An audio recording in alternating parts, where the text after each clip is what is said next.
মেষ রাশির ক্ষেত্রে ক্লান্তি, উদ্বেগ বৃদ্ধি হতে পারে। কোনো কাজ যেটা করতে যাবেন একটু ঘুরিয়ে হবে, দেরি করে হবে, অনেক লেট করে হবে, কিন্তু হবে। এই জায়গায় আপনাকে ধৈর্য রাখতে হবে। মেডিকেলি অ্যালার্ট থাকবেন, রাস্তাঘাটে সাবধানে চলাফেরা করবেন। মেডিকেল এক্সপেন্সেস হওয়ার চান্স, এবং কিছু ক্ষেত্রে মেডিকেলি অ্যালার্ট থেকে ডাক্তারি পরামর্শ করে এগোলে আপনার শুভ হবে। সম্মান নষ্ট হতে পারে, কিন্তু মাথা ঠান্ডা রেখে চলবেন, ধৈর্য ধারণ করবেন।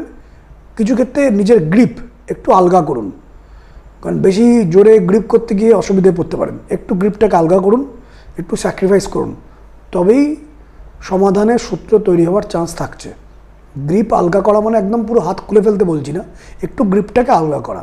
বিভিন্ন ক্ষেত্রে যে সংকটগুলো তৈরি হবে আগামী 27শে মে অবধি, একটু গ্রিপটাকে আলগা করতে হবে। এই সপ্তাহে যাদের মেষ রাশি, তাদের সপ্তাহের শুরুর দিকটা অপোজিট জেন্ডার, মানে আপনি পুরুষ হলে নারী, নারী হলে পুরুষ, তাদের সাথে বুঝে চলবেন, বুঝে কথা বলবেন। কোনো কাজ যেভাবে চাইবেন সেভাবে হবে না। মেষ রাশির সপ্তাহের মধ্যভাগে কারুর কথায় মনটা একটু অতৃপ্ত এবং অসন্তোষযুক্ত, ডিসস্যাটিসফাইড থাকবেন। আটকে থাকা কাজে কিছুটা অগ্রগতি হতে পারে। সপ্তাহের শেষ দিকটা ভালো মেষ রাশির জন্য, সাফল্য, প্রাপ্তি এবং আশাপূরণ।